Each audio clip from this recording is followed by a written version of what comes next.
G'day, hi and welcome. Look at that lovely tree. Except there's a branch hovering above my CRV there, and I don't want it to come down and hit my windshield. I try to take it down, but it's kind of hung there. But you know how these things work, eh? Like that branch will wait till I'm underneath it before it drops on it. Okay, here's the story, guys. I started the bike. Engine light was still on. I want you to look at this right now. I don't know if it'll pick it up or not. I know this is not the best camera ever. Best lighting, but it's all dry there. But when I started it, of course, you get a little bit of, it's not as cold as it was the other day when I started, when you saw all that, white smoke coming out. Today there was very little. It was normal vapor. You'll get the same out of that, same out of that, same out of that until it warms up. So I let the engine warm up.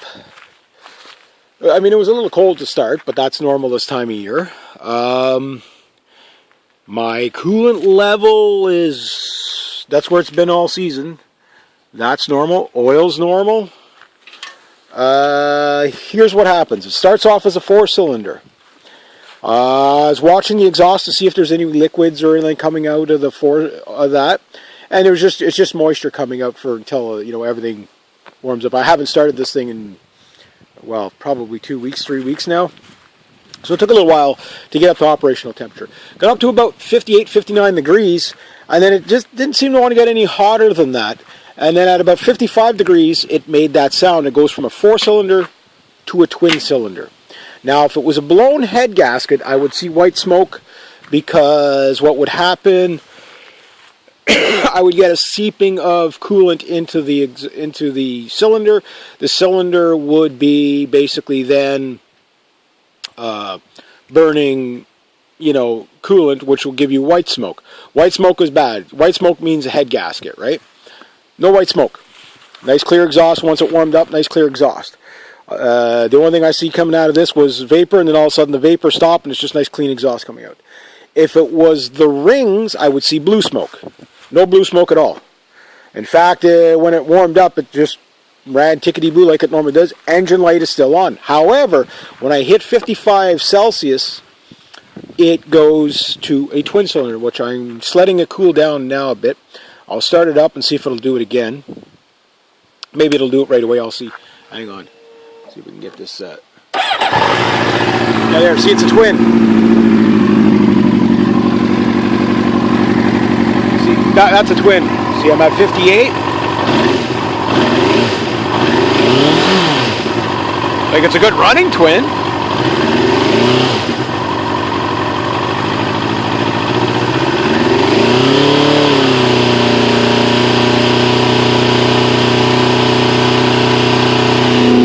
Nothing coming out the exhaust.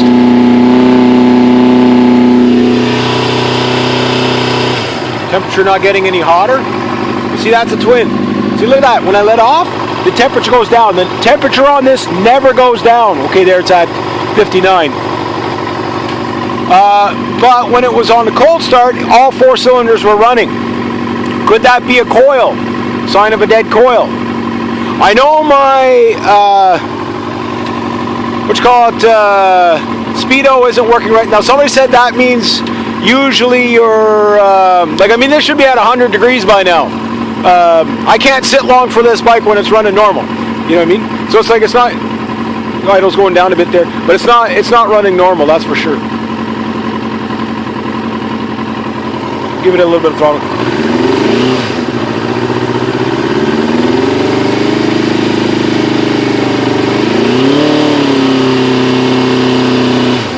Sounds like a Ducati. How to turn your Triumph into a Ducati. But let's look at the exhaust. It's clear. No liquid, nothing. No blue smoke. No blue smoke at all.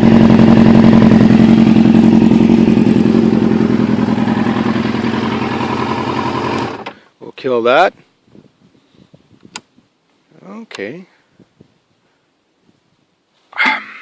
I don't know what it could be.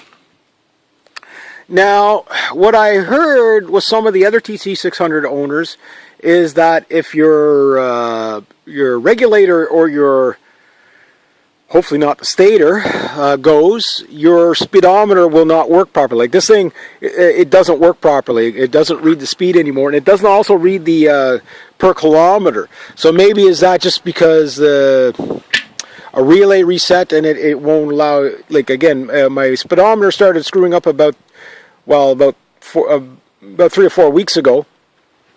On one run, all of a sudden, one day, there was just, I was in 6th gear at 6,000 RPM, only doing 15 kilometers an hour, and it was just, the numbers are just going all over the place. Tach's working fine, temperature sensor is working fine. Then on ride number 83 this year, I only got 83 runs this year, but there's been a lot of rain this year. Temperature, that light came on. I've already looked at my battery. My battery's still measuring 12.3 volts. I have not run it to test the charging, which at 4,500 to 5,000 RPM, you should be getting about 14.5 to 15 volts back. If you're getting more than that, then you probably have a weak regulator or stator. It's a 25 amps stator in this thing. If you're getting less than that, then you're not charging. So then. But I haven't tested that yet. So, but what would make it start off? Obviously, it's rough when you start it because it's cold out. But once it warms up, 40 Celsius, you can ride this thing. I'm in Canada, so it's in Celsius. So, but at 54, 55 Celsius, it automatically sounds like a twin. It's definitely a twin. But however, I'm not getting any backfiring. So that means my plugs are still burning something. You know what I mean? If not, you'd see a lot of, you'd see fuel coming out the back. That's not happening. So it's obviously still burning. I'm not getting, but you would get so much fuel dumping into the exhaust. Trust me, I've ridden bikes with a dead cylinder before, like a dead plug or something. And what happens is the cylinder that has the dead plug the gas keeps going in, it doesn't burn it off, and then it eventually goes into the exhaust. And once it hits whatever, you get a backfire, which can blow your piston and rings. If you do that too much, you get a backfire out of the exhaust. Not happening with this. I let it run for 5 minutes, maybe 10 minutes. I mean, it's not happening. So that means it's still burning, but why does it sound like a twin cylinder? I haven't taken it for a ride. I don't think I'm going to ride. I think it's kind of unfortunately be. It's going to torture me the entire winter because I don't have the tools or the time. I'm not going to take it apart in the fall and then have it sitting in the garage in pieces in the winter. I'll deal with it in the spring because I don't have the money to deal with it now. But what could it be? What would you guys suggest? Now I got to do a compression check. That will tell me a lot. Could it be dead ejector problems? Would that make sense? Could 2 of my injectors died out on me, maybe? Huh. Maybe when I took them apart, maybe what happened. Here's my hunch. You guys tell me what you think. Two injectors or an injector is down. So maybe it's a 3-cylinder here, or it definitely sounds like a twin. It runs smooth enough to be a twin. But maybe there's 3 cylinders going and I got a dead injector. God, I hope not. Those things are like $275 a piece.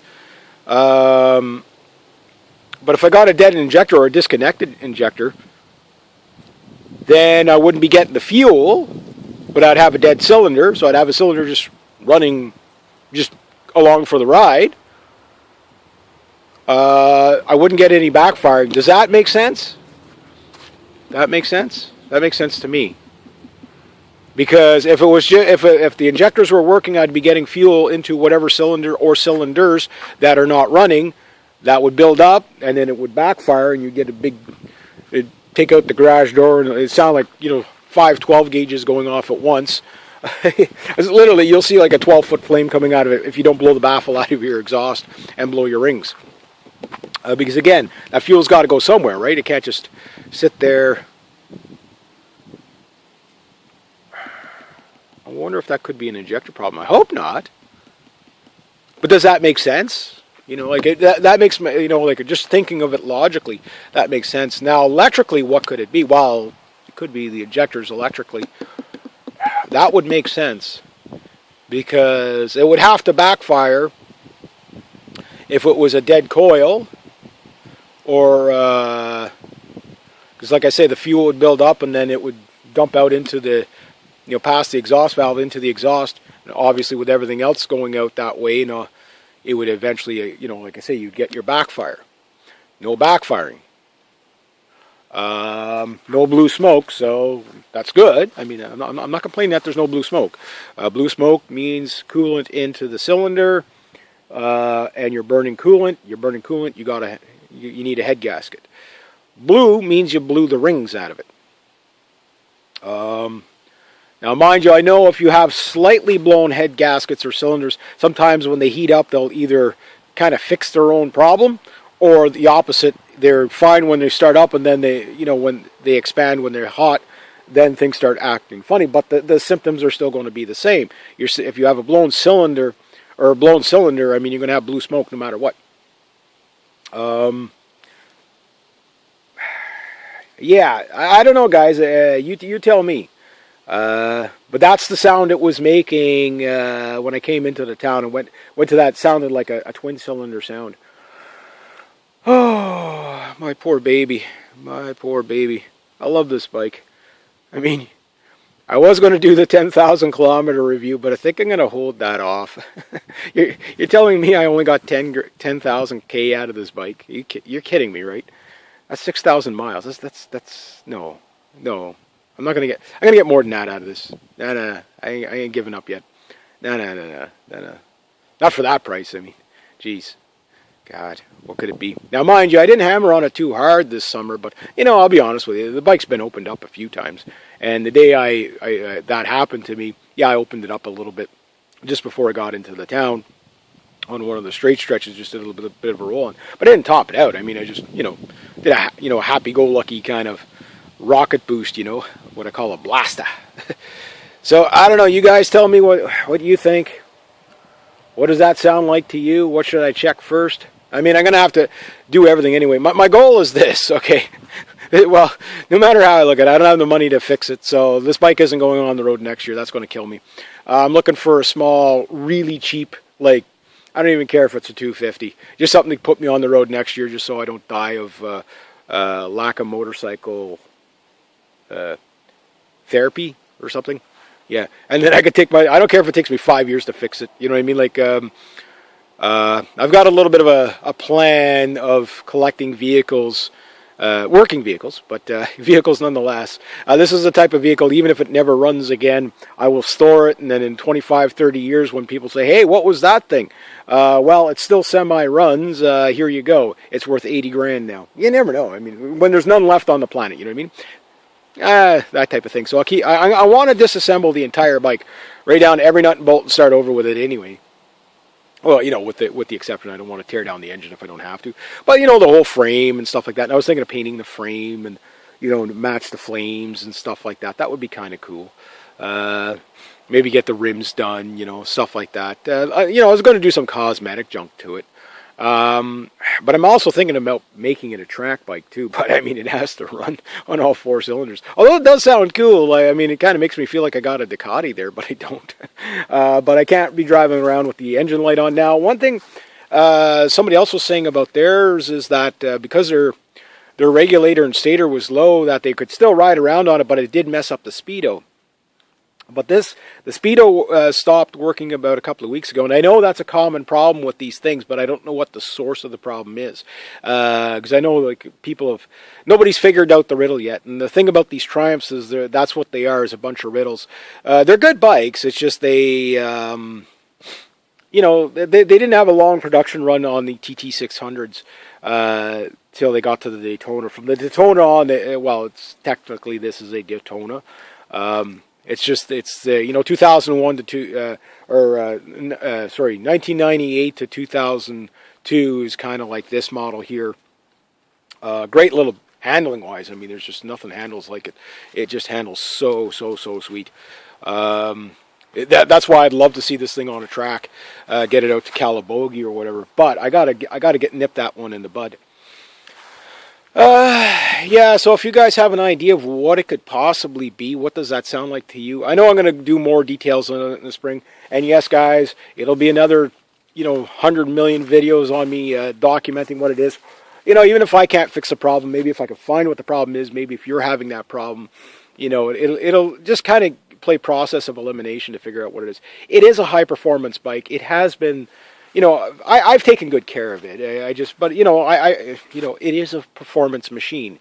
But right now, I can't figure out what that could be. Now, I know in the last video you saw, like I say, white smoke coming out the back, but what you were seeing there is steam. You weren't seeing smoke, you were seeing steam. We're in October right now. It's October 17th or 18th right now, and it's like, it's just a bit above zero. In fact, when the bike warmed up, that was kind of strange that it actually, the vapor was kind of going away. But it wasn't as cold as it was the other day when I started it up. The other day when I started up, it was really cold. But unfortunately, that's where my girl's at, and poor Pegasus here. We're going to have to figure out what it is, but it looks like I'm going to have to pull the battery out of it, deal with it in the spring. I just don't have the money to deal with this right now. I got a whole bunch of things I got to deal with. I got to get the boat ready for the stuff that shall not be named. that destroys every Canadian motorcyclist's summer fun, that the stuff that shall not be named. But I thought I saw some yesterday when I was working. So again, rather than tear things apart now and try to figure it out now, when it starts to mild out in the spring, I don't care if it takes me like 6 weeks to put it back together or whatever. Pull it apart, tear it down. The work I did do on it this spring did help out a lot. It really did make it run really well. But maybe one of my connectors, I hope it's something stupid simple like that one of your injector connectors came loose. But I can test the injectors as well. But when I tested them all, they were all good. I don't know if these bikes are notorious for trashing injectors, but it still wouldn't explain my Speedo problem, that it doesn't, why the Speedo, doesn't calibrate or whatever. So obviously there's something electrical going wrong with my bike. Yeah. I'll check the stator the best I can. I mean, it's hard. There are little tricks you can get to get an idea. Like they're hard. It's hard to test a stator and a regulator, but you can get an idea through process of elimination of. I mean, there are machines that you can get to test it. This thing does have an OBD2 reader, so it could probably give you some sort of a code, and I don't have that. It's only $15, but I just don't even have the money for that. You know what I mean? It's like, you know how it is. But once I get those tools, like I don't have the proper tools to work on it to diagnose it. But if it's an electrical problem, still expensive to fix. But if you know what the problem is, you're talking about replacing parts. When I bought the bike, just out of the research I did, if I had to replace the stator and the regulator in it, looking at about $800. Is it worth it? Well, I love the bike, so maybe yes, maybe no. Is it worth it? If you don't care about the bike. No, because for $800 you could probably, if you hold out, you probably won't find a super sport, but you'll probably find another motorcycle. Well, I mean, I was looking at a Shadow 750 the other day, $750, mint condition. You know what I mean? Like, but I'm also thinking about getting a cruiser anyway. I love this bike, but I tell you, my longest day on it was a 220K or 229 or 240K day, which, I felt that the next day. Although this bike is comfortable for a super sport, if I want to go like, long rides with everybody, I'm looking at more of a cruiser for the next bike. But, I'm also looking at it, like I say, an older R1 as a track bike, but I could turn this into a track bike if I can't figure out what's what and whatever, as long as there's nothing major with it. But I don't know, it runs, it starts. It was good up until about 3 weeks ago, just before I was going to do my 10,000 kilometer review on it and tell you how great of a bike it is, and then Murphy came in and said, no, we're not doing that. Yeah, that damn Murphy. I haven't messed with Murphy in a while, but yet he still feels that he has to, piss in my cornflakes. I don't know why he does that, but, that damn Murphy. So anyway, guys, that's the update of my poor TT600 Pegasus here. Is going to be laid up for the winter. And, not good. Not good. I'm not that upset. I would be upset if this happened to be first thing in the spring. But I'm going to be upset next spring. I'll be all bitchy and everything. It's like, I want to ride. I can't ride because my bike's broken. I don't even know what's wrong with it. Yeah, it's like, broken is okay if you know what the broken part is, But yeah, no, I'm baffled. My only hunch could be that it would have to be a dead injector at this assessment. But until I pull things apart. Now, mind you, maybe from pulling things apart, something fell off. you never know. I mean, it could be just a loose connection. Hopefully it's something stupid, simple like that. Then, I don't know, crazy glue it together or something. I don't know. I'll figure out something. But yeah, what does that sound like to you? Because again, no backfiring, no blue smoke, no white smoke, thank God. You know, when it starts up, it sounds normal. Could that be an injector? It can't be gummed up because I cleaned out those injectors pretty good. Well, it's possible. I mean, the gas around here is not the best stuff. I don't know what it could be. We'll find out in the spring. But anyway, I know this is going on a bit long now. And so I'll hit all my internet TT600 gurus on the TT600 fan page there on Facebook. Got a lot of guys, but there's a couple of guys that had the same problem at the exact same time I did. So maybe it's just something changed in the air. And I know this time last year, the bike did run a little bit rough, but the day I took it out, it was nice and warm and everything like that. So I really don't understand what the problem could be. It appears to be there's definitely I have electrical problems right now. Who knows, right? Who knows? That's the problem with these short duration bikes is, you know, they haven't been around. They've been around long enough, but there wasn't enough of them to really figure out what their problems were in 2003. This is a 2003 title, but it is a 2002 model. I mean, this thing ran pretty sweet all summer. I got to tell you, you need not want for power on it yeah, it's a 600, okay. You got to wind them up a bit to go, but trust me, they go. You know, you don't have to wind them up that much to break this thing goes from 0 to 160 or 100 miles an hour in like just a few short seconds. Like it's a fast enough bike. I mean, in the hands of an idiot, you're dead. You know, this bike would kill you very fast if you didn't respect its power. But it was such a smooth bike, it doesn't feel like it wants to kill you all the time. Even when you're driving along and the engine does that on you, it still doesn't want to throw you off the bike. She still wants to get you home. You know what I mean? Like where some bikes, if you had that happen, like you just lose control and into the ditch you would go. So I don't know. I have no idea what that could be at this point. But those symptoms, I've heard these symptoms before, but it did start about 3 or 4 weeks ago with my Speedo going out. And again, the engine and everything ran fine. And then all of a sudden, bang, just coming into my town there through the nice little S-bend that I just love going through. Nice little sweep there. Just got onto the other side of it, and all of a sudden, it sounded like a twin, that sound that you just heard. Engine light came on. I was like, uh-oh. But the oil light didn't come on, so I know, and I've checked the oil. The oil's fine. But like again, yesterday, or a couple of days ago, I started it up, but I didn't have time to mess with it. I just wanted to start it just to see if it would start. And it started fine. Today it started fine. Yeah, it idled really low until it warmed up because it's cold out. But once it warmed up, it sounded fine. But when I went from like 40 Celsius, you can ride, okay? And I always let this bike warm up. I don't just get on it and start revving the crap out of it. I don't sit there and you know, I'm not trying to break it. I'm trying to make it last as long as I can. I'm not one of those. I'm not a squid. We'll just say that. But as soon as I hit about 54, 55 Celsius, like I said, then it just sounded like it's a twin or maybe it's a 3-cylinder. I don't know what it is right now. Sounds like a Ducati now. just not as loud. So I don't know what that could be. And again, that's the symptoms. You saw it yourself. You know, clear exhaust. Now, mind you, while it was warming up, yeah, you know, I was trying to decipher whether I was just seeing moisture coming out of the pipe, which is normal. You'll see like little bits of moisture coming out, and that's where you get your discoloration or your cloud from, right? Is the moisture. So you know, boiled that off. Once it got into the 50s, everything, you know, any moisture that's in there was run off. Again, my coolant. It's even went up a bit, so it's right back to normal. So the coolant is fine. So it's not eating up the coolant. Engine oil's fine. Oil light didn't come on.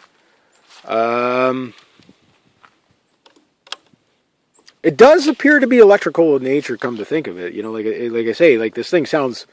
You know, before it started running like a twin, I revved it a little bit up to about 6, and then I held it at about 4 or 5, because I typically ride between 4,000 and 5,000 RPM is like, depending on what gear you seem to be at the speed limit at those, and it sounded normal. Like, it didn't sound, engine light's still on, but sounded normal.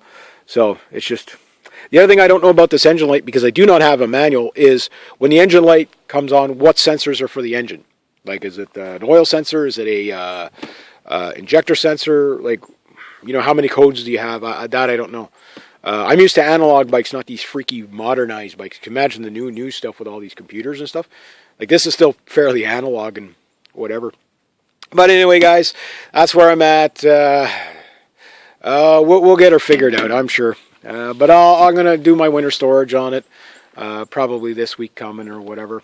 I'm going to top up the gas. And I don't know. Yeah, that's the other thing. I still got about a half tank of gas in there. So, or so I thought. I guess I had a little more fun than I thought. Oh my God. That's the thing with... Oh yeah, that's the thing. Like with the odometer not working, you don't know how far you've gone. You know what I mean? And because of that, like me, I typically know where I'm going and stuff like that. But you don't know how far you've gone, and if you have a little bit of fun, I mean, this thing sucks up the gas pretty. I mean, you get maybe 32 miles to the gallon if you're, you know, behaving. But when you're not behaving, I'm sure it's a 20 mile per gallon or less. Probably more like 8 miles per gallon. I swear to God, like your fuel light will come on really quick if you have too much fun. Yeah. Because there's one day I was like having a lot of fun. I was following a Mini Cooper in another little fancy little car, and I was like, my fuel light came on already. It's like, yeah, like I don't even think I made it 100 miles.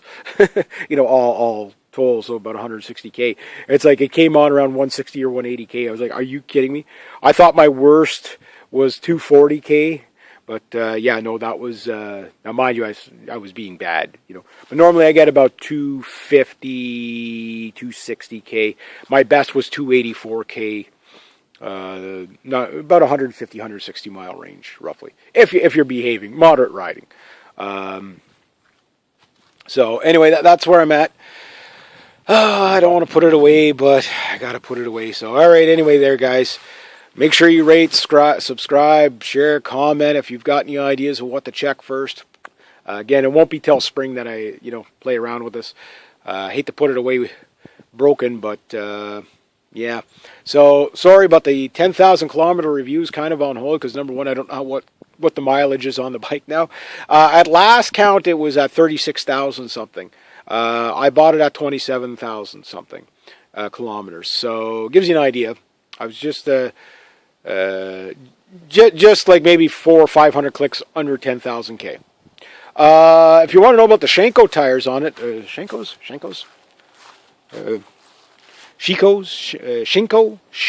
I think is how you say it. Shenko radial. What are these? R009RR. Yeah, that's what I got. These things were new. Still got quite a bit of tire. No burnouts on this, but I still got. I mean, that's still DOT, but they're getting down. They're getting down, but those are kind of a hard compound tire. So, if you want a good sport touring tire, they're a little bit hard. They don't like the cold. You know, they dance around on the road a little bit when they're cold, but I mean not dangerously. But you could, you know, they don't grab the road as hard. Touring tires don't grab as nice as you would like. When it's cool like this, so you just got to, you know, be easy on them until they warm up a bit. But they performed okay for me, and again, getting the mileage on, again, not doing brake stands and all that kind of stupid stuff. All right, so anyway, like I said, rate, subscribe, share, comment, like, be true to yourselves, be true to others. Always do the right thing. Have yourselves a great season. If you guys can ride and I can't, you know, please feel sorry for me. All right, I feel sorry for myself right now. And, yeah, let's wish my Pegasus better. All right. Have a great one, eh?